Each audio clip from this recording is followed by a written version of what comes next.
Halo teman-teman, berjumpa lagi dengan saya Rina Solihin dalam channel Rina Menjawab. Teman-teman, saya berharap ya kita semua dalam keadaan baik, ya tidak kurang satu apapun, dan selalu di dalam perlindungan Tuhan kita Yesus Kristus. Di video saya sebelumnya kita membahas saya mengomentari video dari Ustadz Mu'alaf ya, almarhum Moko Ginta ya. Saya sudah katakan mengapa saya begitu berkepentingan untuk mengomentari video beliau itu, ceramah beliau ini, karena itu adalah ceramah yang betul-betul menyerang langsung ya terhadap iman kekristenan dan juga terhadap saya sebagai murtadin ya, dan juga saya sebagai penginjil ya. Jadi saya mewakili para murtadin dan saya mewakili para penginjil ya, yang betul-betul dijadikan di sini sebuah sasaran ya oleh om saya Moko Ginta ini. Teman-teman, saya waktu itu sudah sampai ya menyoroti yaitu tentang beberapa poin dari om saya ini tentang penyebab ya mengapa orang muslim begitu gampang ya dimurtadkan ya. Seperti kita tahu beliau ini saya ulangin sedikit ya, siapakah beliau ini? Beliau adalah ya seorang Ustadz Mu'alaf, kalau tidak salah dari Katolik ya, mantan Katolik ya. Memang saya juga heran, banyak sekali mu'alaf yang mantan Katolik ya, seperti Ibu Irene Handono ya, terus Kainama ya kan, kemudian om saya ini ya, Om Moko Ginta, dan beberapa lagi nama-nama yang lainnya gitu ya. Nah teman-teman, beliau seorang yang aktif sekali ya dalam melakukan dakwah ya, dakwah terutama dalam misi untuk memurtadkan orang-orang Kristen ya. Karena seperti beliau katakan bahwa beliau punya goal ya, yaitu punya tujuan ya, punya target untuk mengembalikan persentase orang Islam ke awal, yaitu 90% ya, dan sisanya baru non muslim begitu ya. Nah, sementara fakta yang ada sekarang adalah di mana jumlah orang Kristen semakin meningkat sementara jumlah muslim semakin menurun. Nah, ini yang membuat beliau jadi gundah gulana ya dan tidak tenang gitu kan, sehingga beliau harus melakukan gerakan ini, yaitu mendidik banyak orang ya, kader-kader ya, beliau sebut dengan istilah kader-kader ya, untuk bisa berdakwah ya dalam rangka memurtadkan semua orang Kristen ya. Nah, itu beliau mengatakan bahwa pendidikan untuk berdakwah ini ya dalam rangka memurtadkan orang Kristen ini itu tidak lama, 2 hari pelatihan ya, 2 hari pelatihan dan bisa langsung go action ya. Cuman saya heran ya, kalau orang Kristen baru bisa berdakwah, menginjil, itu butuh waktu yang sangat lama untuk belajar, ya kan? Nggak bisa cuman 2 hari gitu ya, nggak bisa ya. Karena apa bedanya? Bedanya adalah kalau orang Kristen berdakwah ya, seperti saya seorang penginjil, itu yang saya dakwahkan adalah tentang iman saya, tentang kekristenan ya. Seperti apa jalan yang bisa membawa orang ke sorga kalau percaya kepada Yesus Kristus Tuhan ya, dan bagaimana Alkitab dan para nabi-nabi terdahulu sudah bersaksi ya tentang Tuhan Yesus ya kan, bagaimana jalan keselamatannya yang disediakan ya, kemudian bagaimana Alkitabnya ya sebagai satu-satunya firman Tuhan ya kan, dan sebagainya gitu. Nah, jadi kita hanya bicara tentang keimanan kita saja gitu ya. Kita promosikan bagaimana Tuhan Yesus bisa menyelamatkan setiap orang. Ya kan? Memang seperti Om Moko Ginta mengatakan bahwa enak sekali ya jadi Kristen, hanya percaya Yesus selamat gitu kan. Bahkan dikatakan kalau sudah pasti diselamatkan, boleh seenaknya berbuat dosa. Nah, ini sudah saya jelaskan kemarin bahwa itu pikiran yang sangat sesat ya. Bahwa orang kalau sudah diselamatkan itu dia pasti orang-orang yang sudah bertobat sebelumnya ya.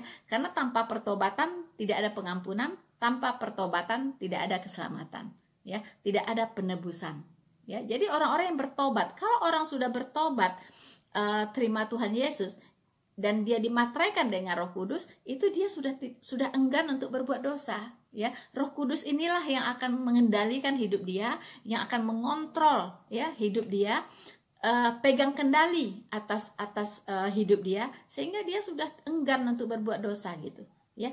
Jadi Om Moko Ginta itu lupa poin ini, yaitu peran Roh Kudus dalam setiap kehidupan orang percaya ya.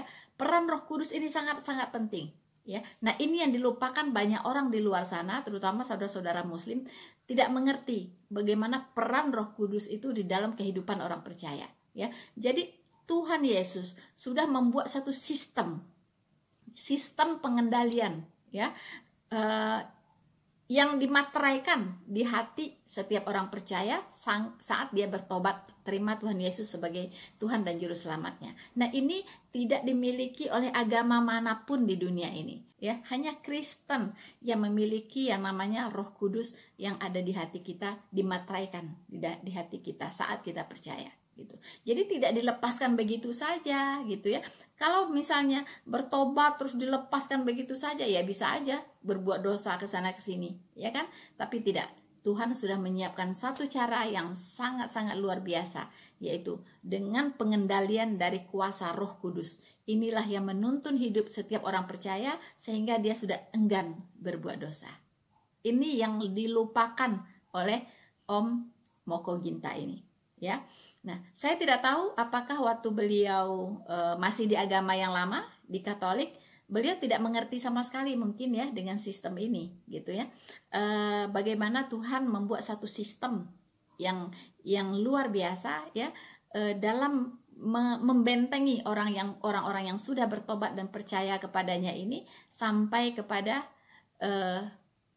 akhir zaman ya, atau sampai kepada Tuhan Yesus datang menjemput kita di awan-awan. Jadi kita dinaungi, kita dilindungi, kita dipantau, kita dikendalikan gitu ya. Jadi tidak dilepaskan begitu saja ya. Nah, ini yang dilupakan.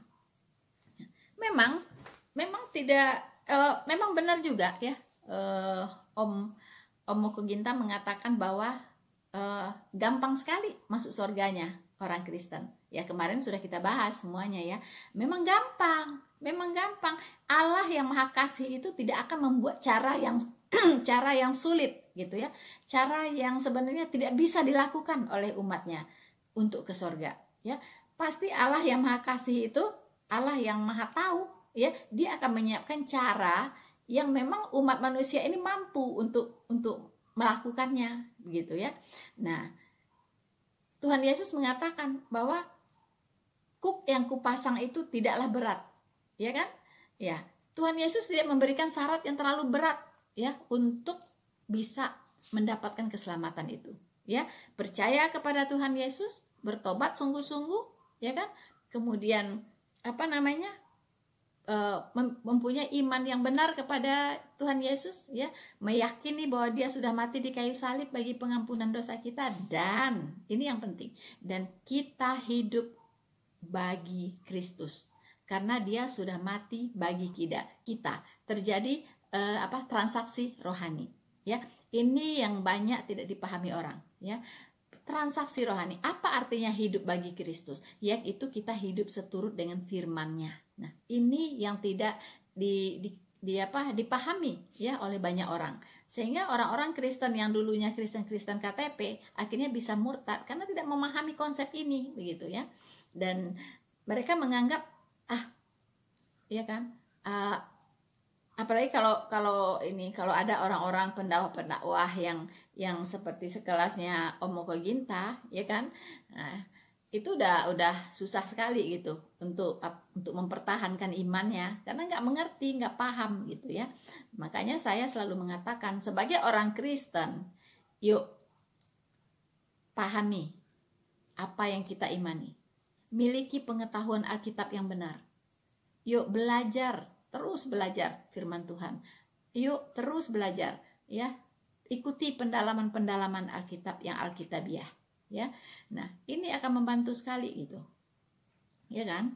Nah, kemarin kita sudah membahas 3 poin yang kata Om menyebabkan banyak sekali orang Islam bisa dimurtadkan ya jadi Kristen.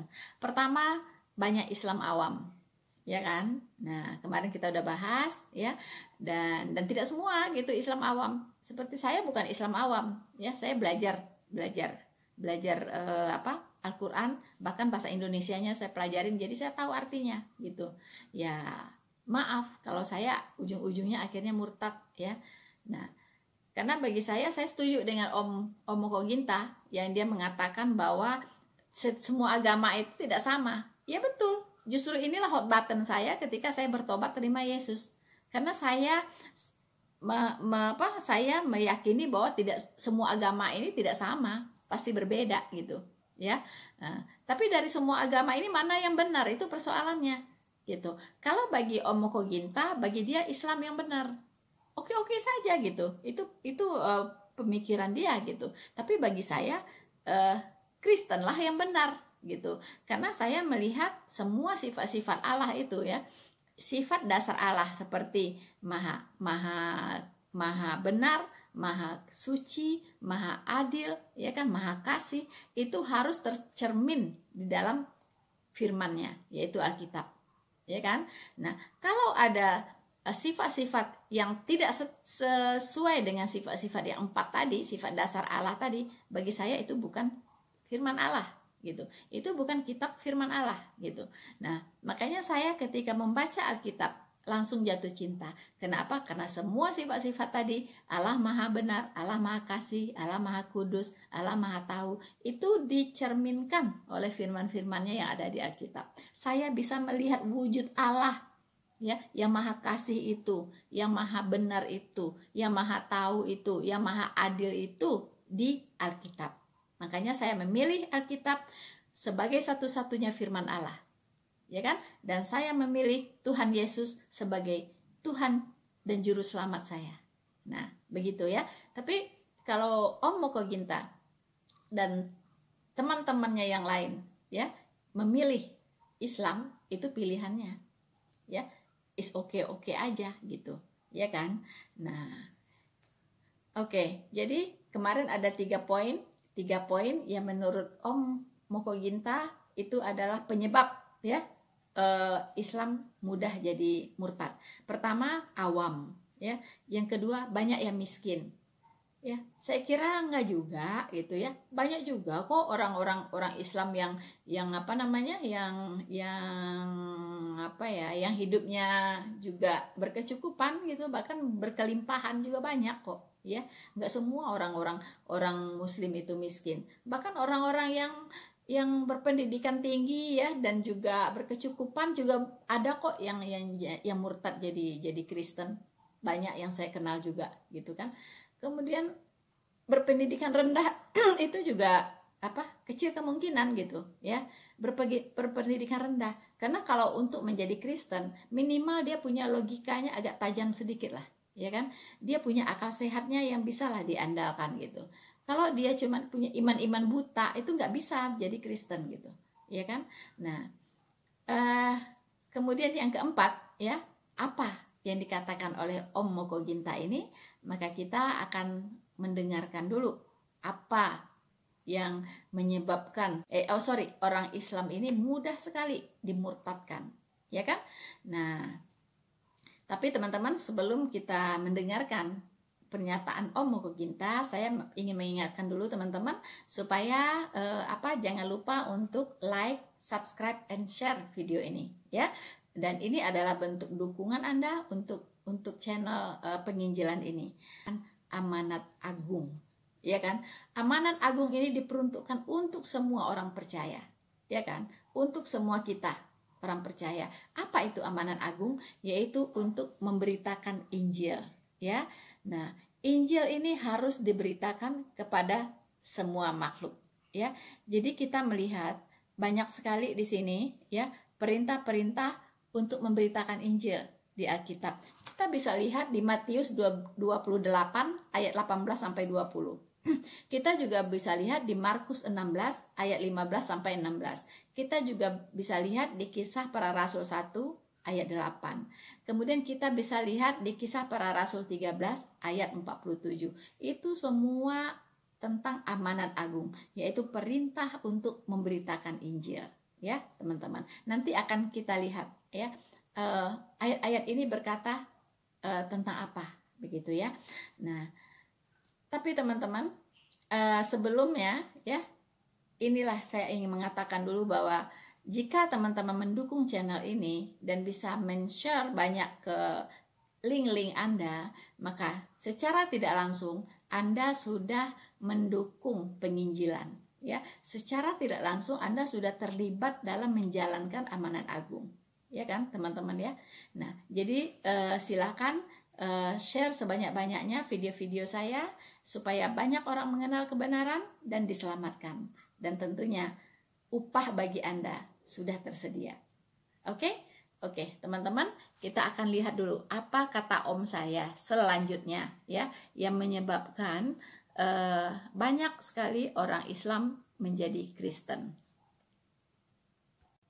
So, teman-teman, kita akan mendengarkan apa yang dikatakan oleh om saya Moko Ginta selanjutnya, yang merupakan penyebab, ya, banyaknya orang Muslim murtad, ya, begitu mudahnya dimurtadkan, ya.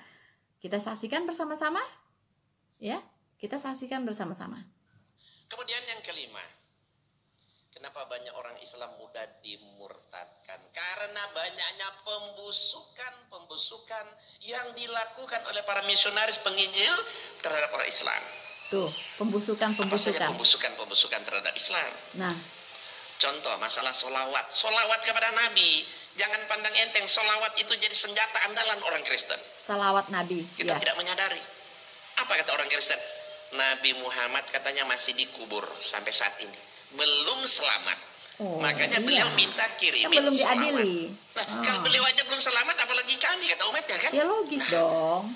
Ini berbahaya. Banyak orang Islam yang terpelajar juga ya. Iya ya. Ya iya. Tapi kalau Yesus katanya sudah di surga. Iya dong, pasti. Sudah nyiapin tempat bagi mereka. Bahkan Yesus mendoakan mereka, katanya. Tuh tahu. Tapi betul. kita kok Nabi kita doain, katanya. Mana kita kirim salawat. Betul itu. Apalagi kan Nabi aja belum selamat, apalagi kita. Tapi kalau ikut Yesus dijamin pasti selamat, pasti masuk surga. Karena Yesus sudah di surga. Dia sudah doain mereka. Yes, Om. Betul banget. Ya kenapa? Karena mereka menuduh begitu itu karena orang Kristen tidak paham apa hikmah makna salawat itu, mereka nggak paham. Oh ya? Kalau mereka paham apa makna hikmah salawat itu, subhanallah, luar biasa kan? Apa hikmahnya, Om? Satu kali bersalawat aja pahalanya besar sekali. Oh, hikmahnya pahala, Om. Yang lain apa? Diampuni 10 kesalahan, ya, dan terus diangkat 10 derajat dan apa lagi, ya, ada berapa macam, banyak sekali. Oh, ya, itu hikmah daripada salawat. Itu hikmahnya pahala. Kemudian yang kedua apa? Poligami. Oh, oke.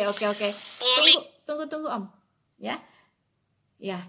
Kita bahas dulu satu persatu ya, teman-teman.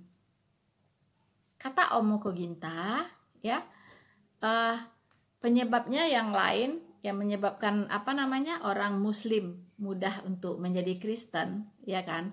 Selain dari yang 3 poin yang sudah kita bahas kemarin, ya.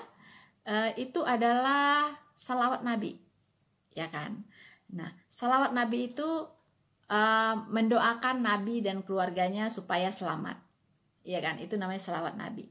Nah, ya nggak salah juga gitu, ya. Pemikiran orang Kristen, kok katanya dia akan menyelamatkan kita. Kalau ikut dia kita selamat, kalau percaya dia kita selamat. Sementara dia sendiri memang belum selamat gitu. Itu kan memang begitu kenyataannya. Ya, karena belum dihakimi, belum diadili, ya kan? Masih dikubur gitu.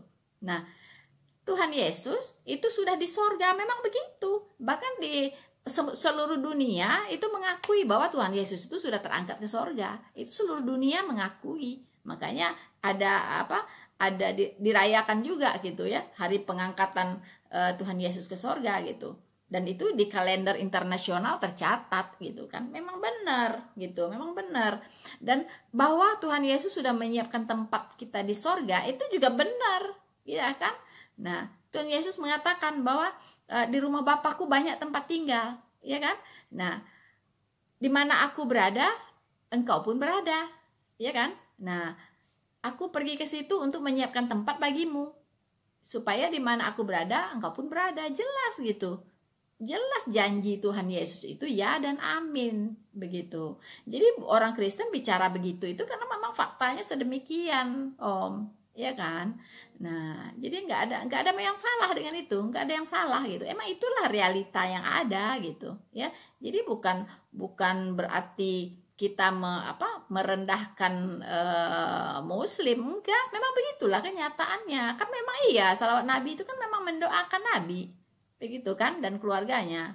Nah, tadi Om bilang bahwa ada hikmahnya salawat Nabi itu. Saya justru sangat menunggu-nunggu Om mau menjelaskan hikmahnya apa. Ternyata Om hanya bilang pahala, dapat pahala. Ya itu mah biasa-biasa saja kalau dapat pahala. Melakukan hal yang lain juga dapat pahala kan Om. Tapi maksudnya esensinya apa gitu untuk mendoakan Muhammad gitu. Apa esensinya? Itu yang saya tunggu. Tapi itu saya belum dapat jawaban dari Om, ya kan? Tapi oke lah, ya. Saya juga sudah tidak bisa bertanya lagi sama Om kan, ya kan? It's okay gitu ya. Tapi memang faktanya demikian gitu. Jadi kita berdasarkan apa yang berdasarkan realita aja kita ngomongnya, nggak usah ditambah-tambahin, nggak usah dikurang-kurangin juga gitu ya. Kalau Tuhan Yesus memang menyiapkan tempat bagi kita di sorga, bagi umatnya di sorga, itu memang tertulis gitu di Alkitab. Janjinya Tuhan Yesus itu memang tertulis gitu loh ya, jelas itu janjinya kepada kami orang Kristen yang percaya kepadanya gitu Om. Dan saya percaya bahwa Tuhan Yesus pasti nggak bohong, karena kalau orang bohong nggak akan nyampe ke sorga dia, ya kan? Ya, kalau orang bohong nggak akan pernah bisa masuk sorga. Nah, kalau Tuhan Yesus sudah di sorga, berarti dia perkataannya itu nggak pernah bohong, gitu. Ya, kalau dia nggak ada di sorga, kita bisa curiga lah, ya. Kita bisa nggak percaya, nggak apa-apa tentang apa yang dikatakannya. Tapi berhubung karena Tuhan Yesus memang sudah di sorga dan pembohong tidak bisa masuk sorga, berarti apa yang Tuhan Yesus janjikan itu yes, adanya. Ya Om? Oke. Nah, teman-teman, kita lanjutkan ya.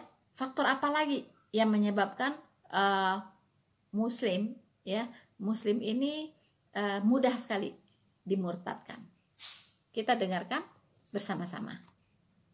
Kami ini merupakan salah satu senjata andalan orang Kristen untuk mengadakan pembusukan terhadap Islam. Seolah poligami ini satu ajaran yang momok bagi wanita, merendahkan kaum wanita. Betul. Padahal mereka nggak sadar. Sakit rasanya Om.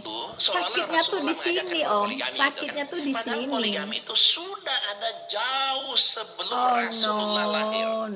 Bahkan orang-orang dan nabi terdahulu melakukan poligami tanpa batas. Wah, itu pelanggaran Om.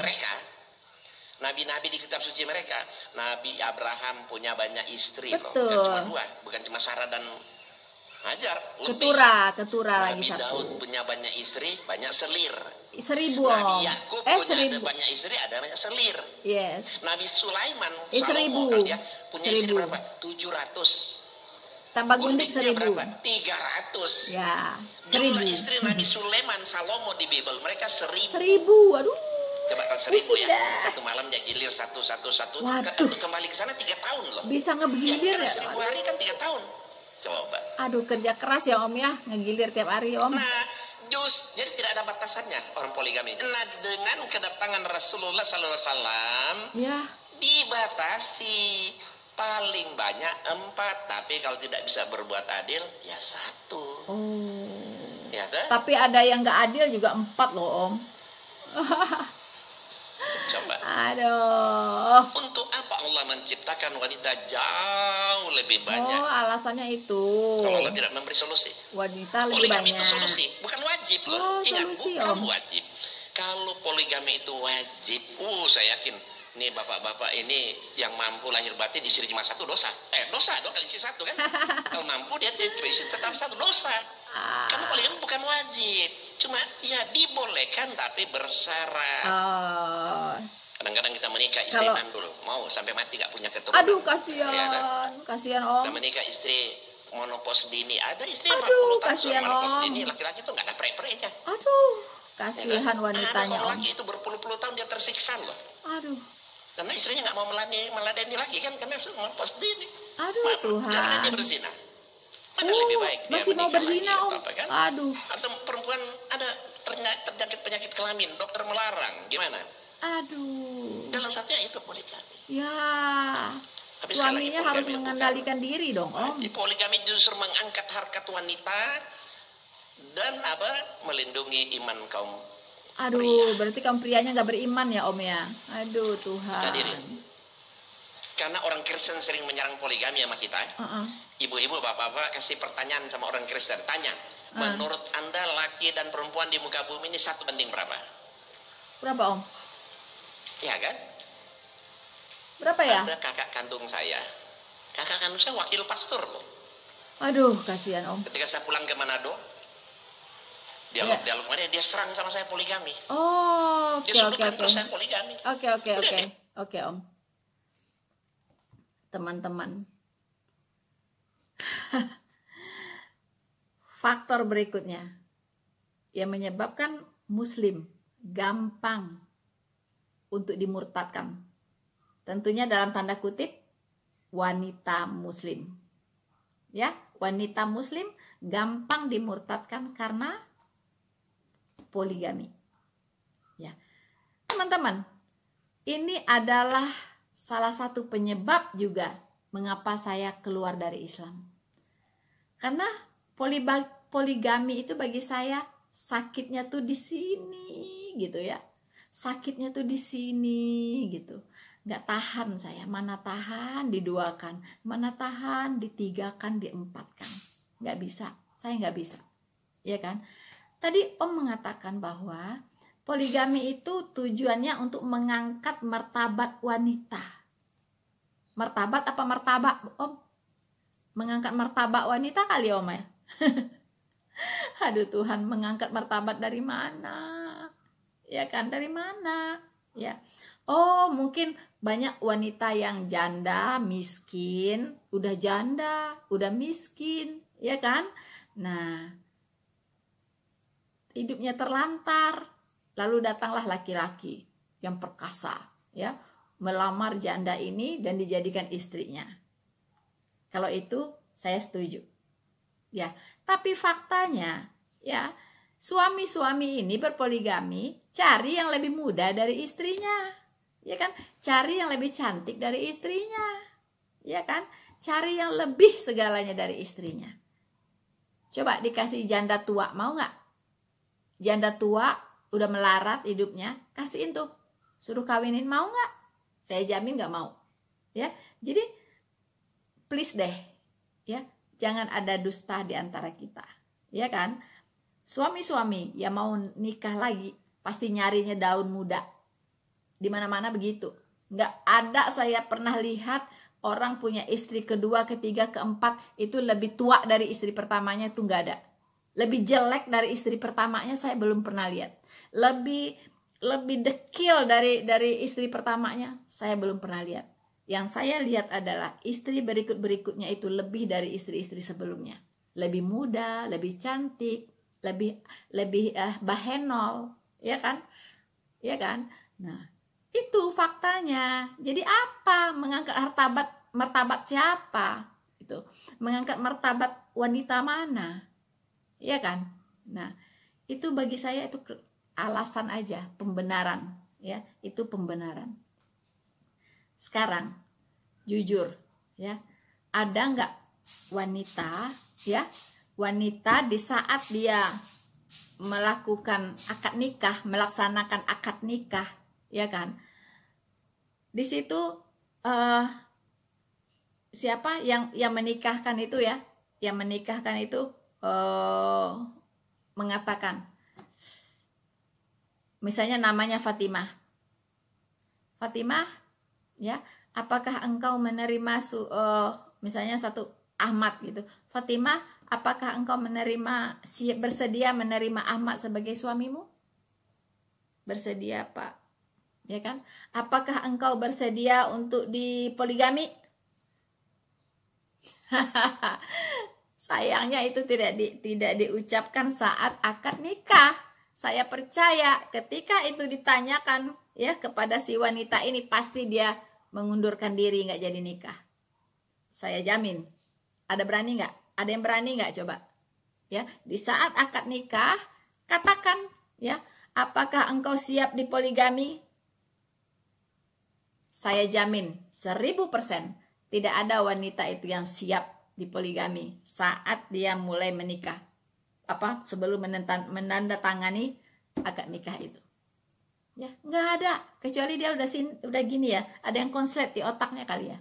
Tapi selagi dia normal, wanita baik-baik, wanita normal, pasti dia tidak akan membatalkan pernikahan itu. Kalau nggak percaya, silahkan Anda coba. Ya, silahkan Anda coba. Nanti Anda kasih tahu saya. Gitu. Ya. Nah, jadi teman-teman, berpoligami tidak pernah diajarkan oleh Tuhan kita di Alkitab. Ya, betul. Para nabi dulu ya banyak yang berpoligami. Ya kan? Abraham 3, ya kan? Sarah, Hagar ya sebagai gundiknya ya, dikawininnya. Kemudian Keturah, ya kan? Kemudian Salomo ya, gundik plus istri 1000 jumlahnya, ya kan? Daud ya kan, jatuh cinta dengan istri orang yang sangat cantik ya, suaminya disuruh pergi perang di baris depan katanya ya, supaya apa? Supaya mati. Jadi kalau suaminya mati dia bisa nikahin, ya kan, istrinya ini, istri orang ini ya. Dan itu terjadi gitu, itu terjadi gitu. Nah, cuman Om Moko Ginta tidak tahu bahwa poligami tidak pernah diajarkan oleh Allah. Tapi mengapa banyak nabi berpoligami? Itu adalah pelanggaran. Ya, itu pelanggaran semuanya.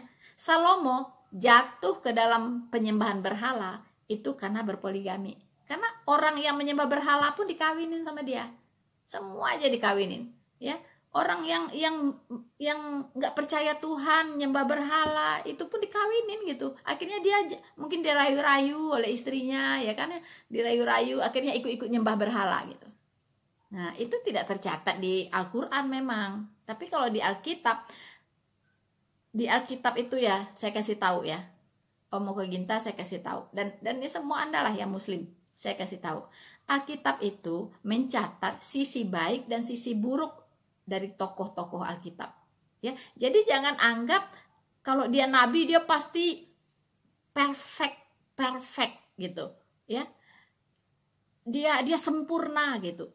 No, ya. Manusia ini tidak ada yang sempurna. Manusia itu semuanya hidup di dalam kedagingan, ya. Dibuktikan oleh Adam, oleh Hawa di Taman Eden. Itu sudah di sorga loh, teman-teman.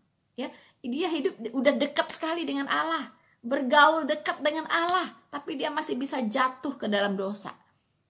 Ya. Nah, apalagi nabi-nabi yang setelahnya yang memang sudah berkehilangan posisi sebagai orang-orang kudus, ya, sudah mempunyai hati orang berdosa, ya, akibat dari Adam jatuh ke dalam dosa, akhirnya manusia ini punya hati yang cenderung berbuat dosa, gitu. Ya, jadi nabi-nabi, tokoh-tokoh Alkitab semuanya itu tidak ada yang perfect, tidak ada yang sempurna. Pasti ada dosanya. Makanya Alkitab tidak salah mengatakan, firman Tuhan mengatakan semua manusia itu sudah berdosa. Ya, semua manusia itu sudah kehilangan kemuliaan Allah, termasuk para nabi-nabi ini. Jadi jangan Anda marah, ya, jangan Anda berpikir negatif kalau di Alkitab itu dicatat ya kehidupan kelam dari nabi-nabi itu, ya, dari tokoh-tokoh Alkitab itu. Begitulah Alkitab, dia memaparkan apa adanya. Supaya apa? Supaya manusia ini bisa belajar dari sisi baik dan dari sisi buruknya para tokoh Alkitab itu. Sisi buruknya jangan ditiru, Anda tiru sisi baiknya. Begitu loh. Ya. Nah, kalau di Al-Qur'an kan beda, ya. Seolah-olah semuanya nabi-nabi itu wow gitu ya, manusia yang super, manusia yang tidak berdosa. Ya kan? Manusia yang perfect gitu, suci, manusia suci, ya kan?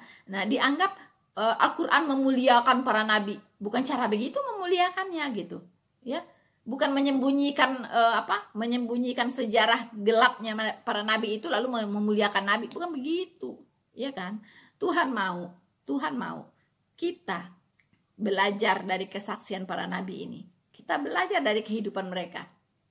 So teman-teman, ya, jadi di dalam kekristenan itu poligami itu tidak boleh terjadi, ya, karena Alkitab sangat melarang, ya, melarang orang untuk berpoligami, untuk tidak setia kepada istri pertamanya, ya. Di Perjanjian Lama pun dikatakan, ya, di kitab Maleakhi bagian terakhir itu dikatakan bahwa orang harus setia dengan istri masa mudanya, ya, karena Tuhan sangat membenci perceraian dan Tuhan sangat membenci ketidaksetiaan itu, gitu ya.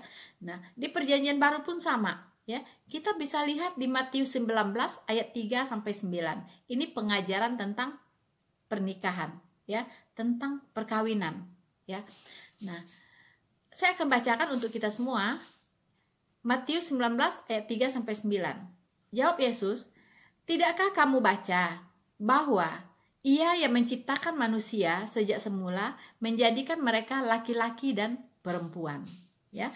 Dan firman-Nya, sebab itu laki-laki akan meninggalkan ayahnya dan ibunya dan bersatu dengan istrinya sehingga keduanya menjadi satu daging, ya. Demikianlah mereka bukan lagi dua, melainkan satu.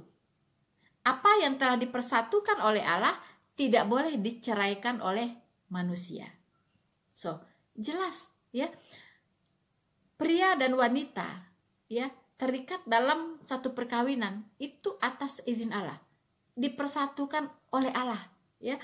Jadi apa yang dipersatukan oleh Allah ini tidak boleh diceraikan oleh manusia dengan alasan apapun.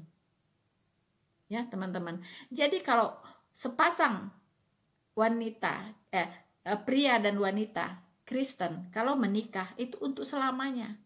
Ya, mereka mengikat janji yang abadi di situ, ya, untuk susah dan senang selalu bersama-sama, ya kan? Perceraian itu sangat dibenci oleh Allah, ya. Memang ada, ya, orang bisa bercerai hanya karena satu hal, yaitu karena zina. Itu boleh bercerai. Tapi setelah bercerai tidak boleh nikah lagi, ya. Kalau dia sudah diceraikan oleh suaminya, ya, kemudian dia menikah lagi, itu dia berbuat zina, gitu. Nah, suaminya yang menceraikan dia misalnya menikah lagi, itu juga dia berbuat zina. Nah, artinya apa? Artinya tidak boleh bercerai. Itu, ya. Tapi kok ada yang bercerai? Ya, itu dia melanggar ketetapan Allah, gitu ya. Saya pastikan melanggar ketetapan Allah. Karena semua peraturan pasti ada aja yang melanggar, ya kan? Nah, pasti ada saja yang melanggar. Tapi bukan itu patokan kita. Patokan kita adalah apa yang digariskan oleh Tuhan, gitu. Apa yang dipersatukan oleh Allah tidak boleh diceraikan oleh manusia, ya. Nah, ini mengapa di Indonesia, ya, itu tingkat perceraian sangat tinggi. Di daerah-daerah tertentu itu perceraiannya sangat tinggi, ya. Sehari itu bisa puluhan orang yang mau bercerai, gitu ya. Nah, kenapa itu, ya? Rata-rata penyebabnya karena itu tadi, ya kan, selingkuh, ya, istri selingkuh, ya kan, terus atau mau berpoligami, gitu. Nah, wanita-wanita yang tidak bisa menerima suaminya berpoligami, dia lebih memilih bercerai, gitu, lebih memilih bercerai. Ya udahlah, kalau kamu udah nggak setia lagi, ya udahlah, cukuplah sampai di sini, begitu kan, ya kan? Kita cukupkanlah sampai di sini, gitu. udah kembalikan saja saya ke rumah orang tua saya, begitu, ya kan? Karena nggak kuat di poligami gitu. Nah itu banyak, ya, tidak banyak gitu wanita yang bisa siap di poligami. Ada sih ada, ya, beberapa lah gitu ya, tapi tidak banyak. Yang kebanyakan adalah yang tidak siap di poligami, malah memilih bercerai lebih baik daripada diduakan, daripada apalagi ditigakan, diempatkan. Mereka lebih memilih bercerai. Itu yang saya lihat. Nah, lalu dampaknya apa? Dampaknya adalah menciptakan banyaknya janda-janda. Ya kan? Mereka yang tidak siap di poligami lebih memilih bercerai, akhirnya mereka jadi janda kan?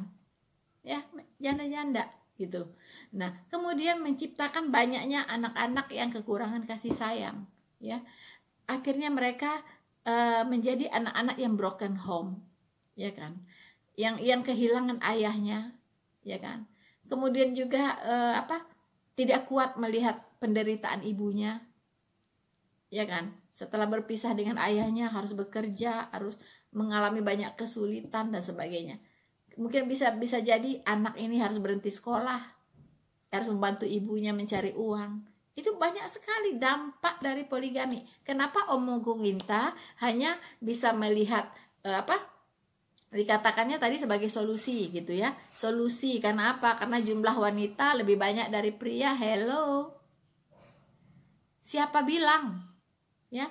Kita dengan iman, saya percaya bahwa Tuhan itu menciptakan laki-laki dan perempuan, ya. Seperti di Matius 19 ayat 3 ini mengatakan, ya, bahwa Ia menciptakan manusia sejak semula, menjadikan mereka laki-laki dan perempuan. Gitu. Ya kan? Nah, tidak pernah seumur hidup saya nih, ya. Usia saya udah setengah abad lebih. Satu kali pun saya tidak pernah melihat wanita tidak bisa menikah karena kekurangan pria. Saya belum pernah lihat, ya. Saya pernah tanya tuh, ada kenalan gitu ya. Udah seharusnya sudah menikah, usia dia udah 40-an gitu kan. Saya tanya, "Kenapa sih kok nggak menikah?" Ya belum ketemu aja yang cocok gitu kan. Nah, belum ketemu jodoh gitulah. Belum ketemu yang cocok katanya. Nah, banyak sih yang mau tapi belum ada yang cocok. Loh, banyak yang mau loh, ya, sama wanita ini loh. Banyak yang mau cuma belum ada yang cocok.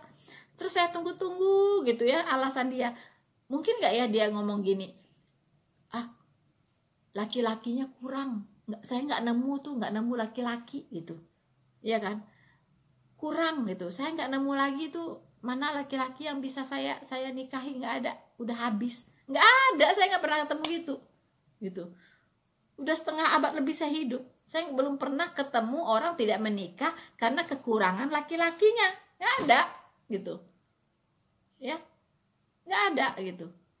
Nah, jadi apa gitu loh.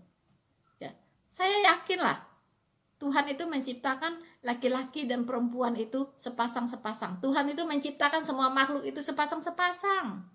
Ya kan, sepasang-sepasang. Gitu. Nah, kalau dikatakan jumlah wanita lebih banyak, terserah lah mau survei apa kayak saya nggak yakin tuh. Ya kan? Apa sudah dihitung satu-satu manusia di bumi ini, dihitungin satu-satu? Ya enggak juga kan? Ya kan? Terus pria laki-laki itu dilihat nggak usia sekian berapa, anak-anak berapa, wanitanya berapa, laki-lakinya berapa? Enggak juga, ya remaja berapa? Enggak kan, enggak sedetail itu kan. Jadi udahlah ya, percayalah sama Tuhan aja bahwa wanita tuh pasti ada pasangannya, pria tuh ada pasangannya. Karena Adam itu diciptakan tulang rusuknya cuma diambil satu, ya kan, untuk menciptakan Hawa. Tuhan hanya ciptakan Adam dan Hawa. Nggak ada tuh Tuhan ciptakan Adam lalu ciptain Hawa, Fatimah, Siti. Nggak tuh, nggak. Ya, dia cuma ciptakan Hawa doang. Begitu, ya. Jadi itu alasan yang kalau menurut saya sih ya, itu alasan ya yang dicari-cari lah, bukan realnya nggak seperti itu gitu. Karena apa? Saya bilang tadi, saya belum pernah ketemu wanita tidak menikah karena mengatakan nggak ada pria lagi yang bisa dia nikahin, udah habis. Nggak ada. Ya kan? Dia hanya bilang belum ketemu yang cocok. Udah, banyak yang mau tapi belum ketemu yang cocok. Artinya dia nggak kekurangan laki-laki, nggak gitu ya. Kayak saya dulu, saya waktu masih muda banyak sekali tuh laki-laki yang mau sama saya gitu, malah banyak laki-lakinya, saya cuma satu. Berarti gak kekurangan kan gitu? Enggak gitu, enggak pernah saya melihat seperti itu ya.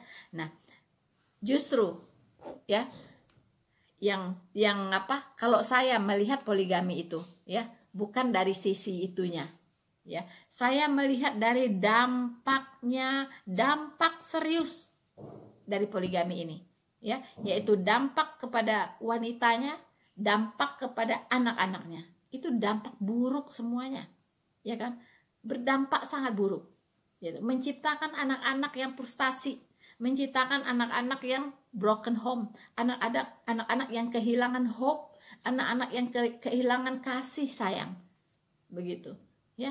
Nah menciptakan janda-janda ya kan, karena nggak semua wanita mau dipoligami, dia lebih memilih bercerai daripada dipoligami. Banyak saya saksikan itu begitu ya. Jadi dampak buruk dari poligami kenapa tidak dilihat gitu ya kan. Hanya berkutat jumlah wanita lebih banyak dari pria, bullshit itu, nggak real, nggak ya kan. Nah jadi marilah wanita-wanita cerdas, wanita-wanita yang berharga di mata Tuhan pasti akan menolak poligami. Saya jamin itu. Ya, karena saya wanita, saya tahu persis. Gitu. Ya. Hanya wanita-wanita bodoh saja yang mau dipoligami. Sekarang kembali ya, kembali ke inti dari apa? Dari misi dari Om Moko Ginta ini, yaitu ingin memurtadkan banyak orang Kristen. Ya kan? Tapi persoalannya ya, ada dua hal yang mau saya sorot di sini ya, yaitu pertama ya, Om Moko Ginta diperintahkan oleh nabinya untuk berdakwah, untuk memurtadkan orang Islam ya. Sementara kita diperintahkan oleh Tuhan Yesus untuk menginjil ke seluruh dunia, ke semua bangsa, bahkan sampai ke ujung-ujung bumi untuk memberitakan Injil.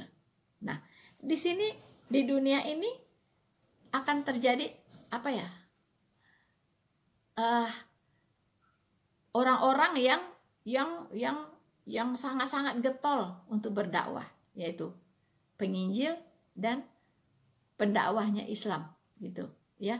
Nah, karena masing-masing agama ini memerintahkan untuk berdakwah, lalu bagaimana? Bagaimana di lapangan? Gitu, ya. Nah, kita akan lihat apa perintah Alkitab tentang penginjilan. Kita wajib untuk menginjil, yaitu Matius 28 ayat 18 sampai 20. Ya. Yesus mendekati mereka dan berkata, "Kepadaku telah diberikan segala kuasa di sorga dan di bumi." Ya. Karena itu, pergilah, jadikanlah semua bangsa muridku, dan baptislah mereka dalam nama Bapa dan Anak dan Roh Kudus. Dan ajarlah mereka melakukan segala sesuatu yang telah kuperintahkan kepadamu, dan ketahuilah aku menyertai kamu senantiasa sampai kepada akhir zaman. So, ini amanat agung dari Tuhan Yesus bahwa kita harus melakukan ini selama kita hidup. Ini kewajiban untuk semua orang percaya supaya memberitakan Injil, ya. Jadikanlah semua bangsa muridku, ya. Semua bangsa tanpa kecuali. Semua bangsa, ya. Bahkan disuruh sampai ke ujung bumi, ya. Aduh. Betul-betul ini amanat yang luar biasa yang apa? Yang harus kita jalani. Dan percayalah, kata Tuhan Yesus, aku menyertai kamu senantiasa sampai kepada akhir zaman. Artinya amanat ini harus dijalankan terus sampai akhir zaman. Ya, terus dari generasi ke generasi orang Kristen ini harus menginjil. Beritakan Injil, kabar baik. Beritakan kabar baik itu ke seluruh bangsa. Ya. Nah, kemudian kita lihat lagi Kisah Para Rasul 1 ayat 7 sampai 8, ya. Jawab Tuhan Yesus ya. Engkau tidak perlu mengetahui masa dan waktu yang ditetapkan Bapa sendiri menurut kuasanya, ya. Tetapi kamu akan menerima kuasa kalau Roh Kudus turun ke atas kamu, dan kamu akan menjadi saksiku di Yerusalem dan di seluruh Yudea dan Samaria sampai ke ujung-ujung bumi. Sampai ke ujung bumi. Artinya kita sebagai orang-orang percaya disuruh bersaksi, ya. Bersaksi tentang apa? Bersaksi tentang Kristus tentunya, ya. Bukan bersaksi tentang berkat yang kita terima, ya kan? Ya. Atau apa? Kesuksesan kita, ya kan? Setelah saya jadi Kristen, saya bisa membangun rumah 5 miliar, ya, saya bisa dipromosi. Bukan itu yang disaksikan, bukan itu. Itu oke lah, itu kasih kemurahan Tuhan kepada kita. Tapi Tuhan Yesus mau kita bersaksi tentang iman kita. Bagaimana kita dulu dari orang yang tidak diselamatkan menjadi orang yang diselamatkan, ya. Dari orang-orang yang berada dalam kegelapan kemudian menjadi orang-orang yang berada di dalam terang Kristus, ya. Dari dulu kita orang-orang yang tidak mengenal Allah jadi orang-orang yang mengenal Allah, ya. Nah, itu yang harus kita saksikan. Sampai kemana? Sampai ke ujung-ujung bumi. Tuh, ya. Jadi, teman-teman, nggak main-main, ya. Amanat agung ini harus kita jalankan. Harus dijalankan. Di Kisah Para Rasul 13 ayat 47, ya. Nah, saya bacakan. Sebab inilah yang diperintahkan kepada kami. Ini rasul yang ngomong, ya, para rasul nih. Aku telah menentukan engkau menjadi terang bagi bangsa-bangsa yang tidak mengenal Allah, supaya engkau membawa keselamatan sampai ke ujung bumi. So, berita keselamatan itu yang harus kita sampaikan. Sampai ke ujung bumi. Artinya kemanapun kita pergi. Kemanapun kita pergi, beritakanlah Injil. Itu artinya, ya. Beritakanlah Injil, ya. Bukan beritakan kehebatan kita gitu, bukan kesuksesan kita, bukan itu, ya. Beritakan Injil keselamatan ini kepada semua orang supaya mereka juga diselamatkan, ya. Memang banyak orang terkagum-kagum ketika orang bersaksi tentang kesuksesannya setelah dia terima Yesus, hidupnya wow gitu, ya. Seperti apa? Nggak ada masalah gitu kan, semuanya berkat mengalir, ya gitu, ya. Iya, orang terkagum-kagum gitu, tapi tidak membangun iman orang gitu, ya. Jadi yang disaksikan adalah iman kita, ya. Bagaimana orang bisa mengenal kebenaran dan diselamatkan. Injil itu yang harus kita beritakan. Karena amanat agung mengatakan yang diberitakan itu adalah Injil, gitu. Ya, Injil yang harus diberitakan, gitu.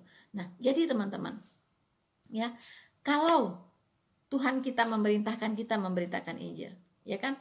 Kemudian Om Moko Ginta juga diperintahkan juga katanya, ya, untuk berdakwah, ya, untuk mengislamkan orang-orang Kristen, ya. Nah, sekarang kita bersaing nih di lapangan, ya kan? Kita bersaing. Oke, kita jalankanlah perintah dari agama kita masing-masing, ya kan? Perintah dari agama masing-masing, jalankan gitu. Nah, tapi di lapangan kalau bisa, ya, kalau saya mohon nih ke teman-teman Muslim, ya, yang menjadi pendakwah, ya, yang menyebut dirinya mualaf, ya kan, ya, atau ustadz, kalau Anda berdakwahlah tentang agamamu, ya, tentang imanmu, tentang pengajaran kitabmu, ya. Nah, sama seperti kami orang Kristen, para penginjil itu menginjil atau berdakwah tentang iman kami, tentang Alkitab kami, tentang Tuhan kami, ya. Dan kami sangat menghindari untuk berbicara tentang agama tetangga gitu. Nggak perlu nyerempet ke agama tetangga, nggak perlu gitu, ya. Yang kita harus beritakan adalah iman kita. Kami disuruh memberitakan Injil, ya, memberitakan jalan keselamatan, ya. Dan kalau kita menceritakan jalan keselamatan, kita nggak perlu nyerempet-nyerempet agama orang, nggak ada hubungannya gitu, nggak ada hubungannya gitu, ya. Dan tidak perlu juga menjelek-jelekkan agama tetangga, apa gunanya gitu, ya. Saya punya prinsip begini, sebagai seorang penginjil ya, kalau saya mau lilin saya lebih terang dari orang lain, itu saya akan tambah lilin saya gitu, ya. Mungkin orang lain punya lilinnya 1, saya punya 10 lilin gitu, ya. 10 lilin saya tambahin terus, akhirnya lilin saya paling terang benderang, ya, mengalahkan lilin-lilin orang gitu. Tapi saya tidak perlu meniup lilin mereka semua gitu, ya. Saya mau terang nih, saya mau terang sendiri lilin saya, yang lain saya tiupin, nyalalah lilin saya sendiri. Itu nggak seperti itu. Biarkan lilin orang menyala gitu. Anda mau terang, ya tambahlah lilin Anda gitu, ya kan? Tambah aja lilin Anda lebih banyak lagi, supaya lebih menyala daripada lilin orang lain. Jadi jangan ditiup gitu. Nah, saya lihat kebanyakan ya pendakwah yang mu'alaf ini itu cuman ngebahas agama orang lain. Ya, temanya cuman tentang Kristen gitu loh. Ya, ngerti juga kagak gitu kan. Ngertinya cuma keliru semua gitu ngertinya itu. Sampai saya greget gitu ya. Ngelihat ustaz-ustaz mu'alaf ini gitu. 0 besar gitu. Nggak tahu apa-apa yang dia ngomong itu. Apa yang dia ngomongin aja dia nggak ngerti gitu. Makanya Tuhan Yesus berkata, ampunilah dia karena dia tidak tahu apa yang dia katakan. Ya kan? Nah, jadi yuk bahaslah agamamu, ya kan, bahaslah pengajaranmu, ya, dalam berdakwah. Nggak usah nyerempet Kristen gitu, ngomong Kristen begono begini, ya, yang diomongin salah semua masalahnya gitu. Itu yang disesalkan gitu, ya kan. Terus kalau kami menginjil seperti saya sudah bacakan ayat-ayatnya tadi, jelas diperintahkan kepada kami oleh Tuhan kami untuk menginjil. Jadi jangan bilang itu kristenisasi gitu loh. Apa kristenisasi itu ciptaan orang saja menyebut kristenisasi. Itu sebenarnya menginjil. Nah, seperti kalian juga sama gitu. Pendakwah ini juga sama ya, mu'alaf ini banyak sekali saya lihat ya. Nah, itu sampai ke Papua sana gitu ya, berdakwah ya, ke NTT berdakwah, ke kantong-kantong Kristen saya lihat juga banyak kalian berdakwah ke sana gitu, ya kan. Apakah kita sebut itu Islamisasi? Ya kalau mau sebut Islamisasi ya Islamisasi gitu, ya kan. Tapi untuk apa pakai istilah Islamisasi lah, Kristenisasi lah? Jalanin aja menginjil, berdakwah, sudah gitu, ya kan. Nggak usah pakai Islamisasi, nanti dipolitisi lagi, dipelintir-pelintir, ya kan. Memang itu perintah dari agama masing-masing ya, seperti itu, jalankan aja gitu. Nanti biarkan orang memilih dia mau percaya yang mana. Apakah dia mau percaya penginjil atau dia mau percaya pendakwah? Apa dia mau pilih Tuhan Yesus? Apa dia mau pilih yang lain gitu? Ya, serahkanlah ke yang mendengarkan. Nggak usah juga diintimidasi gitu, ya kan. Saya tahu lah banyak pendakwah ini yang sampai ke kantong-kantong Kristen. Makanya kalau kita lihat di pesantren-pesantren itu sudah banyak tuh anak-anak Papua kecil-kecil itu, banyak saya lihat di pesantren-pesantren, ya kan. Dari mana mereka itu? Ya pasti dijemput ke sana, dibawa ke pesantren kan. Ya nggak masalah gitu. Orang Kristen juga nggak mempermasalahkan gitu loh, ya.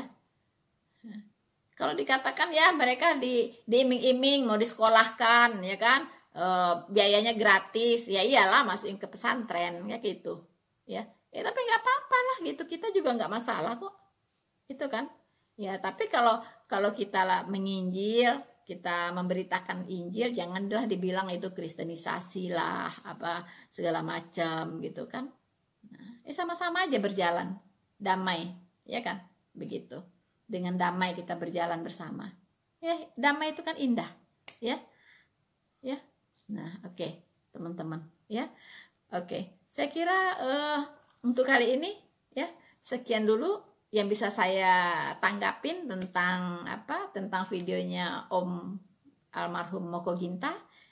Ya, saya harap semua bisa memetik hikmahnya, ya kan, baik dari teman-teman muslim maupun teman-teman saya yang Kristen, ya.